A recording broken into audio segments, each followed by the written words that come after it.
Assalamualaikum warahmatullahi wabarakatuh. Selamat menunaikan ibadah puasa. Rabbi sholli sadri wa yassir li amri wahlul 'uqdatam min lisani yafqahu qawli. Oke, saya akan menanggapi perihal kasus yang menimpa NM atau Nikita Mirzani sebagai mungkin juga satu profesi dan juga sebagai penonton, sebagai warga negara. Karena apa? Pendapat kita ini sebagai warga negara Indonesia itu sudah dilindungi oleh Undang-Undang Dasar 1945 pasal 28 bahwa setiap warga negara itu berhak mengemukakan pendapat. Yang penting kita itu adalah sebuah pendapat kita ya terhadap sebuah kasus yang sedang bergulir, yang sedang panas. Dan ini sudah menjadi sebuah konsumsi publik. Oke. Kalau menurut pengamatan saya ya apa yang menimpa pada Nikita Mirzani itu atau NM ini adalah saya itu merasa kasihan ya. Kasihan kenapa? Karena menurut saya itu, menurut pandangan saya ya, pengamatan saya juga memperhatikan bukti-bukti yang beredar, terus juga seperti percakapan yang beredar ya, terus juga sama statementnya Nikita sendiri ya, bahwa dia pernah bilang, loh saya ibaratnya saya dikasih duit, tiba-tiba saya dituduh maling. Nah itu saya ingat banget dengan kata-kata seperti itu. Jadi ini menurut pengamatan saya bahwa menurut saya pasal yang ditujukan oleh NM ini, saudara NM ini adalah tidak tepat ya, karena dia dituduh memeras. Kalau menurut pengamatan saya, pemerasan itu bukan seperti itu. Artinya NM ini ditawarin duit oleh seseorang ya, seorang wanita inisialnya DR ya, untuk membungkam ya kan, membungkam suatu peristiwa ya. Oke, membungkam suatu peristiwa, minta supaya tidak disebar beritanya. Nah akhirnya saya berpikir gini, kenapa kok dibungkam gitu. Artinya kalau dibungkam itu kan bagian ada sesuatu ini, sesuatu jangan sampai menyebar ke publik gitu. Apakah sesuatu ini adalah sebuah dugaan, ini masih dugaan ya, dugaan kejahatan supaya NM ini tidak bersuara? Apakah si perempuan ini dia melakukan kesalahan supaya kesalahan ini tidak menyebar, ya kan? Sehingga dia bisa mendapatkan kerugian, ya kan? Kok perempuan ini mau menawarkan duit? Nah, kalau pemerasan kan nggak begitu. Itu artinya kalau pemerasan itu ibaratnya si NM ini nelfon si perempuan ini, mengancam, ya kan?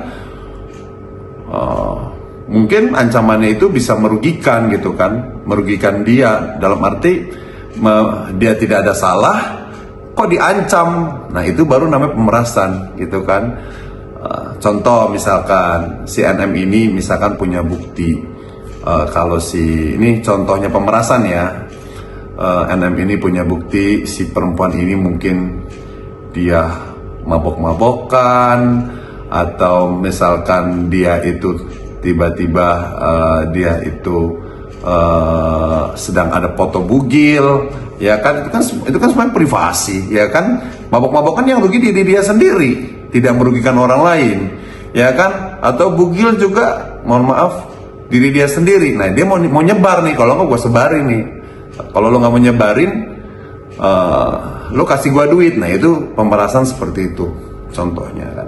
Tapi kan ini yang mau disebarin NM ini karena apa? Berkaitan dengan orang banyak, ya kan. Masih dugaan bahwa dia sudah merugikan orang banyak, karena dugaannya adalah dia itu punya produk skincare. Ini masih dugaan ya, yang membahayakan orang lain gitu. Bahwa si NM ini katanya punya bukti bahwa si perempuan ini menjual skincare, masih dugaan ya, yang berbahaya. Nah akhirnya si perempuan ini nelpon salah satu dokter, minta tolong disambungkan sama si NM ini, tapi harus melalui si asisten Nah, salahnya NM adalah kenapa mau dibungkam? Yaitu karena dia nyebutin nominal sekian M. Ya kan, salahnya kenapa dia tergiur. Andaikan dia tidak tergiur, mungkin tidak akan terjadi seperti ini. Ya kan, gitu. Nah, akhirnya, kita kan semua warga Indonesia ini kan udah pada pintar lah gitu. Ya kan? Kok pasalnya kok pemerasan gitu, nggak masuk gitu. Ya kalau bilang salah ya pasti ya salah gitu. Kenapa mau menerima uang itu untuk membungkam supaya tidak disebarkan tentang kejahatan, dugaan kejahatan orang ini gitu. Ya kan? Ya akhirnya harusnya kalau yang tepat itu menurut saya ini adalah sebuah peristiwa menyuap. Ya kan, supaya apa? Supaya si NM ini tidak bersuara tentang dugaan kejahatan si perempuan ini yang melaporkan si NM ini gitu. Ya harusnya itu ada dugaan penyuapan. Dan sekali lagi, kalau penyuapan itu yang masuk penjara itu dua-duanya, yang menyuap dan disuap, seperti itu. Tapi ini si perempuan ini kagak mau masuk, jadinya akhirnya cari pasal yang supaya si NM aja masuk. Ini menurut pendapat saya seperti itu. Karena kasihan teman-teman kalau kita ngelihat ini orang jahat, tapi pasal yang dituduhkan itu tidak tepat. Itu kan namanya termasuk zalim juga. Itu nggak boleh. Itu menurut pendapat saya. Jangan. Kalau memang kita mau memenjarakan orang itu, ya sesuai dengan kejahatannya. Ya sesuai dengan apa yang dia lakukan. Jangan kita menuduh, menyangkakan dengan pasal yang bukan apa yang dia lakukan. Itu udah jatuhnya itu zalim. Itu pendapat saya, ya. Ya mudah-mudahan pendapat saya benar. Ya kalaupun salah saya minta maaf. Ya karena kasihan gitu kalau orang udah salah tapi salah memberikan pasal. Nggak boleh itu, ya kan? Ya memang dua-duanya sama-sama tujuannya duit. Tapi kita mesti tahu ini duitnya ini motif ceritanya gimana. Nah itu yang perlu digali. Ya kan? Ya di mana-mana kalau pemerasan itu pasti yang dianggap penjahat itu yang nelfon duluan. Tapi kenapa kok ini yang nelfon duluan, yang minta disambungin duluan adalah orang yang merasa korban? Itu kan masuk akal. Kalau udah kayak gitu ceritanya udah berusaha menyuap gitu loh. Kalau yang merasa ngasih duit, dia nawarin, nanya pula lagi, emang berapa? Ya akhirnya yang merasa punya kuncinya ini, kunci rahasia yang diduga adalah dia tahu tentang kejahatan si orang tersebut. Ya mau nggak mau, hati dia mungkin ngiler. Ya udah, kesempatan juga, kesempatan ya akhirnya dijadikan. Tadinya dia pengen speak up ke masyarakat, akhirnya tergiur, akhirnya nyebutin angka, ya kan? Nah itu sih udah motifnya sih, kalau saya rasa ya udah motif untuk membungkam supaya, atau motif penyuapan seperti itu. Jadi lebih masuk akal sih pasalnya seperti itu kalau menurut saya gitu. Karena memang sudah banyak ya kejadian-kejadian yang terjadi di Indonesia itu seperti itu. Ada dugaan rekayasa cerita yang seolah-olah yang salah si itu, padahal yang salah adalah yang ngelaporin, atau dibikin cerita seolah-olah itu salah. Ada kan sudah pernah terjadi gitu. Yang mudah-mudahan tidak pernah terjadi lagi gitu ya. Yang mudah-mudahan jangan sampai salah, karena kan kasihan gitu loh. Ya memang orang salah nggak boleh dikasihani, tapi kasihan juga kalau orang salah tapi salah pasal. Itu yang nggak boleh terjadi. Ya kalau kita mau menghukum orang ya sesuai dengan kesalahannya. Kalau memang dia nyuap ya kenakan pasal suap. Kalau memang dia benar-benar terbukti kena pasal pemerasan ya pemerasan. Tapi jangan pasal penyuapan dipaksa untuk pemerasan, itu nggak boleh. Atau sebaliknya, pemerasan dibilang penyuapan, itu nggak boleh juga gitu. Apalagi ini kan antara pribadi dan bisnis gitu kan gitu. Jadi Itu yang ingin saya sampaikan selama ini,